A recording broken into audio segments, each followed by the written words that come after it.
everyone. I am from Group 1 TSI4213 System Integration Architecture. My name is Li Jieming and my group member is Li Jiesheng. So I will represent my group in this video presentation. So let us start now. The topic that I want to discuss today is acquisition and resourcing. It will cover the key concepts and processes involved in obtaining software and services for an organization. So by the end of this presentation, you will understand the following terms, which are the impact of the internet to acquisition and sourcing, the concept of software as a service, SaaS, the differences between traditional and web-based system development, outsourcing concept, the difference between developing and purchasing software, and the last one is the difference between horizontal and vertical applications. So let us start with the impact of the internet to acquisition and sourcing. The internet has significantly impacted acquisition and sourcing in several ways, which are Web 2.0, cloud computing, and mobile device. For Web 2.0, this stage of the internet has improved communication and collaboration and has made it easier to share information and ideas. Example of the social networking is such as Facebook, Twitter. The second is cloud computing. It is a technology that uses the internet to storing and managing data on remote server and then access the data via the internet. The last one is mobile device. Smartphones and tablets are now found in personal use and across the enterprise. Mobile devices have also made it possible for applications such as YouTube, Twitter, and TikTok to become popular. The next one that I like to discuss is the concept of software as a service, which is SaaS. So software as a service is a model of software development where an application is hosted as a service provided to customers over the internet. SaaS have offered several advantages, which are time-effective, cost-effective, scalability, accessibility, and compatibility. For time-effective, SaaS is a pre-built and ready to use. Significantly is reducing the time needed for installation and configuration. Software as a service is very cost-effective because it can eliminate the need for business to invest in expensive hardware and software license. The third advantage is scalability. The SaaS solution can easily scale to accommodate growing business needs. Company can add or remove the features as needed without significant infrastructure changes. For accessibility, SaaS applications are accessible from any device with an internet connection, which allowing a greater flexibility and remote work as capabilities. Compatibility, SaaS applications are typically compatible with various devices and operating systems, which reducing compatibility issue. The next one is the differences between traditional development and web-based system development. So we are comparing these two types of development in terms of definition, resources, scalability, and security.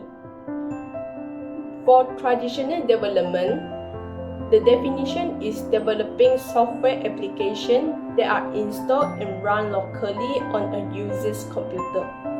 For web-based development, software are developed and delivered in an internet-based framework.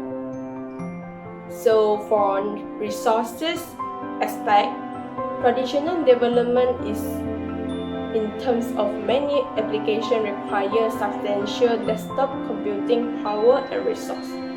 For web-based development, it treats the software application as a service that is less dependent on desktop computing power and resources.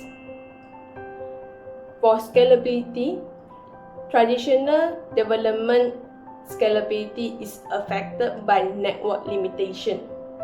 On the other hand, for web-based development, it is easily scalable and can run on multiple hardware environments. For traditional development security is localist security, which is easier to control within an organization.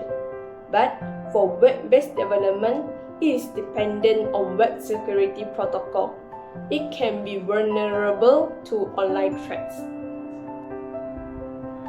So let us continue with the concept of outsourcing. They have two types of outsourcing, which are normal outsourcing and offshore outsourcing. The normal outsourcing is turning over the responsibilities for some of all of an organization information system application and operation to an outside firm within the same country. For the offshore outsourcing, it can also be defined as global outsourcing, which refers to the practice of shifting IT development, support, and operation to other countries. The normal outsourcing may involve a higher cost due to domestic labor rate, but in offshore outsourcing, it provides significant cost saving because labor costs in other countries can be lower. Normal outsourcing faces fewer communication barriers due to the same language, culture, and time zone. In offshore outsourcing, it may involve challenges such as language differences, culture barriers, and time zone gaps. Normal outsourcing is easier to manage as it often involves familiar legal and regulatory environment. But offshore outsourcing more complex to manage due to different legal and regulatory environment. The next subtopic that I'd like to explain is the differences between developing software and purchasing software. We are comparing these two software in terms of definition, implementation time, customization, staff involvement, control, and ownership of the software. So for developing software, it is using a company-owned employee and resources. For purchasing software, it refers to acquiring a pre-built software solution for a third-party vendor.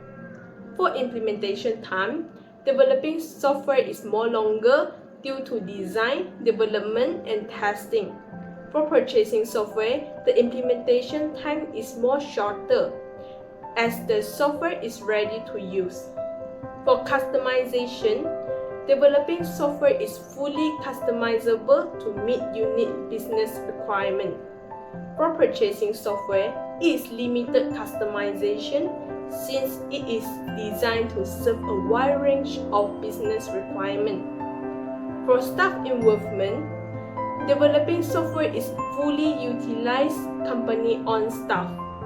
For purchasing software, it is minimal involvement of own staff.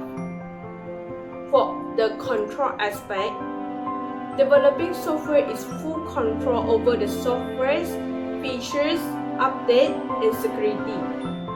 For purchasing software, the vendor handles update, maintenance, and security. The last aspect that we compare is ownership of the software. Developing software have a complete ownership of the software and intellectual property. For purchasing software, is no ownership. It is only a license to use the software. Alright, let us proceed to the next slide. So here is the last subtopic that I want to discuss, which is the differences between horizontal application and vertical application. Horizontal application is a software solution designed to be used by a wide range of industries and organizations. It provides a general purpose functionality that can be adapted to various business needs. This application is aimed at a broad audience, such as businesses from different sectors. Horizontal application is lower cost since they are mass-produced and serve a broad audience. Horizontal application offer limited customization because they are built to meet common needs. For vertical application, is a software package developed to meet the specific needs of a particular industry or business type. It provides specialist functionality tailored to the unique requirements of that sector. These applications are designed for a specific industry such as university, bank, hospital. It is also more expensive due to specialized development and features. Vertical application can be highly customized to align with the unique processes of the targeted industry. So that's all for this topic. I hope it's clearly understand for you and you can find something useful information in this video. Thank you.